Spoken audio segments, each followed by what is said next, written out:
Hey guys, it's Lane with Tim's Nation. I'm here today to talk to you a little bit about the Iron Hands list I'm bringing this week.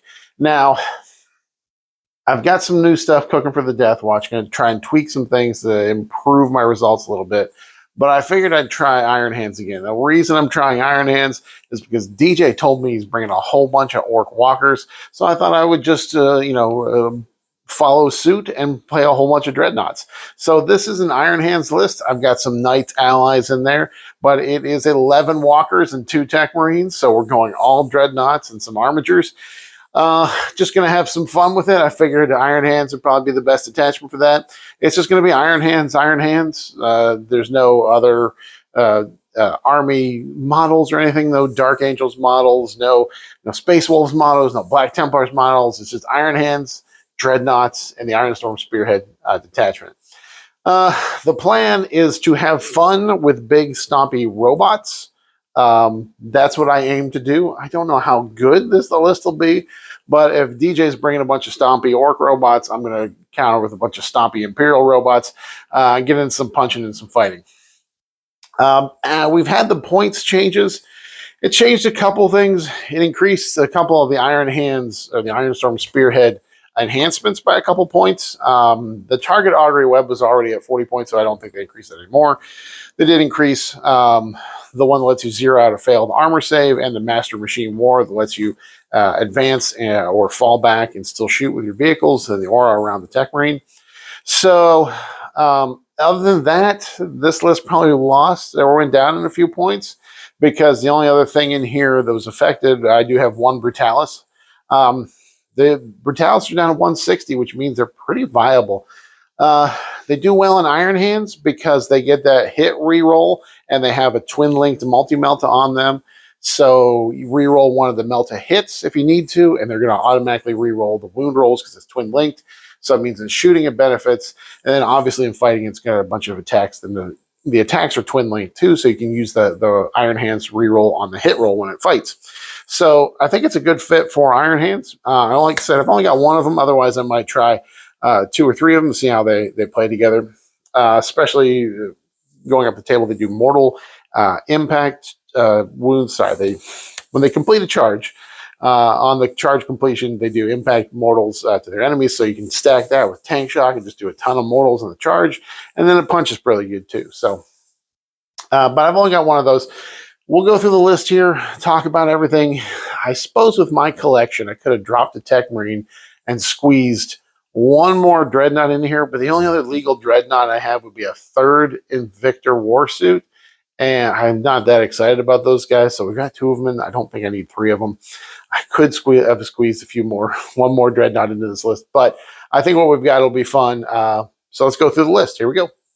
All right, today's list is Iron Hands and the Iron Storm Spearhead. There's nothing really faction specific about this list, so Iron Hands could be any army. But yeah, we're going to say it's Iron Hands and the Iron Storm Spearhead. So we've got 2 Tech Marines. One Tech Marine does have the target augury web.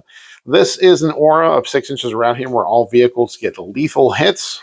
Very strong, especially when things like the Redemptor Dreadnoughts, when they're going into tougher targets, even their macroplasmas don't get that high of strength. I think they go up to strength 9, maybe. I'll have to double check that.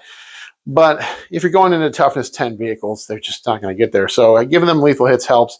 And if you ever use the Mercy is Weakness stratagem that gives you lethals on 5s and gives you sustained, being lethals and sustained on 5s to hit is really strong. Well, stacked with this, so we'll see how that plays out today. I'm going to give the Firstborn Tech Marine will have the target augury web. So the old school one, my old Resin Finecast Tech Marine will have that. And then the Primaris Tech Marine I have will have the Master of Machine War. This is the enhancement. This is a 6-inch aura that lets all vehicles within 6 inches of him either fall back or advance and still shoot. Doesn't also let them charge. With my number of Dreadnoughts, being able to do that in charge would be great, but it does let them advance or fall back and still shoot. That's definitely helpful early game, especially because the Dreadnoughts only have an 8-inch move. So giving a little bit of extra distance early in the game so they can get eyes on targets and start doing shooting early on is going to be helpful. Of course, the Tech Marines, they have a couple of... Tech Marines are actually a pretty good model. They're only 55 points before you put any enhancements on them. They have a good gun. They've got a forged bolter. It's basically a heavy bolter that does not have stained on it. So it's a decent shooting attack for a Space Marine character. They fight pretty well. They've got 2 profiles. And as we know, if a vehicle is killed within 12 inches of them, a friendly vehicle, they become angry and they get extra attacks, which is hilarious. It sounds kind of orky, but or kind of chaos Space Marine. I don't know. It necessarily sounds very Imperial, but that's what my Imperial Tech Marines will do. They will get to fight extra hard when one of their beloved vehicles dies within 12 inches of them. And then, of course, in the command phase, they pick a vehicle, they heal it for D3 wounds, and that gives that vehicle +1 to hit. As opposed to previous editions, which is something I found out relatively recently, it's +1 to hit both in their shooting and their fighting. So it is particularly good into those Redemptors that shoot pretty well and fight pretty well, giving them +1 on both of those. And when you've got reactive stratagems, like your shootback strat, it definitely adds into that as well, because you may sometimes get a second shooting phase with one of these for 1 CP, and being able to hit on 2s with the Iron Hands reroll is really strong. So those are our Tech Marines. Next, we've got the Brutalis Dreadnought. The Brutalis Dreadnought I have not used a whole lot in this edition. That's because he started out pretty expensive as far as points are concerned. So I just have one of them in my collection, so we'll put him on the table today and see how he does. Now, his special ability is that he does Brutalis Charge. Is the name of the special ability. When he completes a charge, you roll a d6. On a 2-up, it does d3 mortal wounds to something you got an engagement ring with. And on a 6-up, it does d3 +3. So, oh, wait. No, I'm reading that wrong. Let me read it again here, guys. Let me actually read the blah, blah, blahs. So I roll a d6. On a 2 or 3, that enemy suffers d3. On a 4 or 5, just suffers flat 3. And then on a 6, it's d3 +3. So it's actually a little bit better than just the standard d3. In addition to that, he's got a twin-link multi-melta sticking out of his chest. He also have a stubber up on top there, just a regular stubber. But then he's got his the Dreadnought Talons, or his Brutalis Talons. He's got 2 different attack profiles for these. So the strike profile is 6 attacks, hitting on 3s. Strength 12, AP 2, 3 damage. The sweep is 10 attacks, so it's not double his strike. He goes from 6 to 10. Still strength 7, AP 2, 1 damage. So most of the time I'm probably going to be doing the strikes, especially today. With all of these machines that I'm going after here, all these other robots that I'm swinging to. Of course, if I get stuck into some grots, I might have to go for the sweep profile, because you have to chew through a bunch of those guys. But against most of the vehicles, the strike is going to be the way to go. And its attack is twin-linked in close combat. So that definitely makes those strength 12 strikes into tougher vehicles very effective. If most of the time they're wounding on 3s, and they're going to get to re-roll that wound roll. So next in our list, we'll do 2 of the Ballista Dreadnoughts here. The Ballista Dreadnoughts have 2 last cannon shots, and then they've got a missile launcher on them as well. Their special rule is that they re-roll hits into things that are above half strength or above. Meaning they're really good in the, of course, in the Iron Storm Spearhead, because they're going to re-roll their hits naturally as long as I'm choosing targets that are not below half strength, and then I can use that Iron Hands reroll on one of the wound rolls for one of those attacks, just making them more efficient. And it's something I can use into something that's not my Oath a Moment target. So it doesn't have to be the Oath target, because you're going to reroll hits anyways. I got 2 of those guys. Special rule is just the rerolls. They are still 2-up armor, so most of the dreads are 2-up armor, making them extra tough as well. Next, we have 2 of the Invictor Tactical Warsuits. I have not used these guys very much. They're only 140 points, so they're not that expensive, but they do have an 8-inch scout move. So that's going to be what I'm going to use to get some early board presence.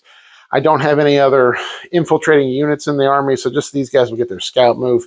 They're good skirmishers, I guess, because they've got a heavy bolter and some stubbers and a frag storm grenade launcher and the incendiary cannons, like a big heavy flamer type thing. So they're good for going into really just the grots, I think. They're Dreadnought. They have an Invictor fist, so they have a decent close combat punch. It's 5 attacks, hits on 3, strength 14, AP2, 3 damage. So it's a pretty good punch into harder targets, but its variety of guns are really only good for smaller targets. Now, Because it's kind of this scout dreadnought, it's not as tough. It's only toughness 8 with a 3-up save. And it does still have 12 wounds, but most of the other dreadnoughts, the Ballistas, the Redemptors, and the Brutalis are all toughness 10 with 2-up armor. So they are a little squishier. So I'm going to try to play them kind of cagey today and keep them hidden and use them to score secondaries and to tangle with some grots. Probably chew through some grot squads with all their smaller fire. We'll see how they perform today. Like I said, I haven't used them a whole lot yet in this edition, so we'll see. We'll see if they're a good addition to a dreadnought list. Again, at 140 points, they're fairly cheap. So next, we have 3 of the Redemptors. One of the only things in this army that's not WYSIWYG is that one of my Redemptors has the heavy onslaught Gatling cannon, but we're using them all as macro plasma incinerators today. So the Redemptor Dreadnought, they're pretty durable. Again, toughness 10, 12 wounds, 2-up armor.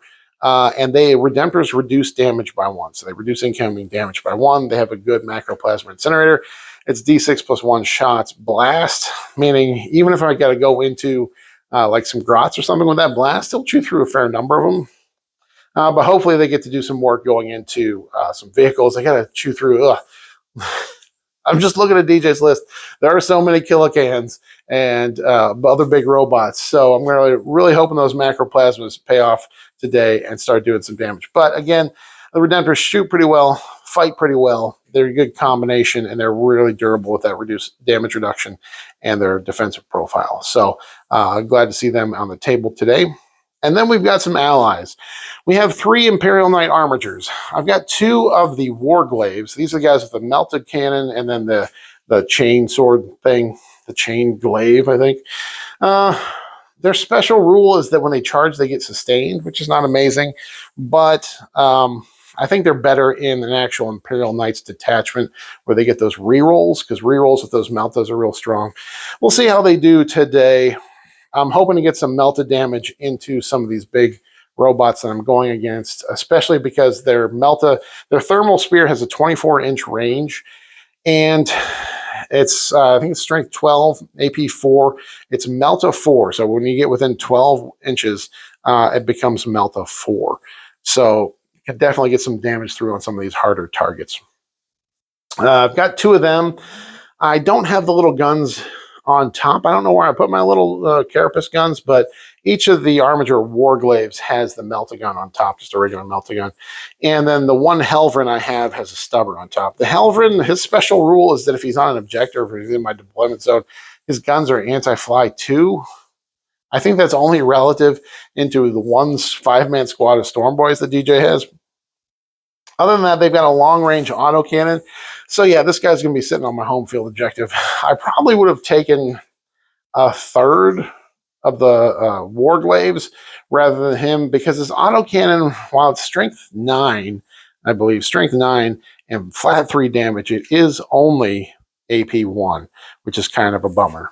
I think in the Imperial Knights detachment, if you take them with the Imperial Knights, they can have a stratagem that gives them extra AP, which would be nice. But I don't have that. So, I don't know. It's going to be tough choosing targets with these guys. We'll see. Like I said, I just wanted something on my home field objective that would be able to contribute still with a long-range gun, because the autocannons are 48 inches, so they do have a pretty good range on them. And he's got a stubber on top, just because the stubber is longer range, and he should be further back from my opponent. So that is it for the list. So, big robots fighting big robots.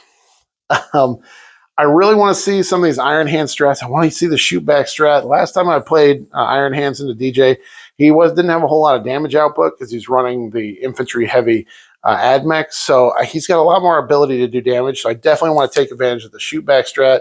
I forget what it's called. Also, Mercy of Weakness is the good stratagem that gives you sustained on 5-ups when you're shooting something that's below full strength, and the fact that if you've got the lethal hits aura there, it's critting on 5, so you're getting lethals and sustained on 5s to hit.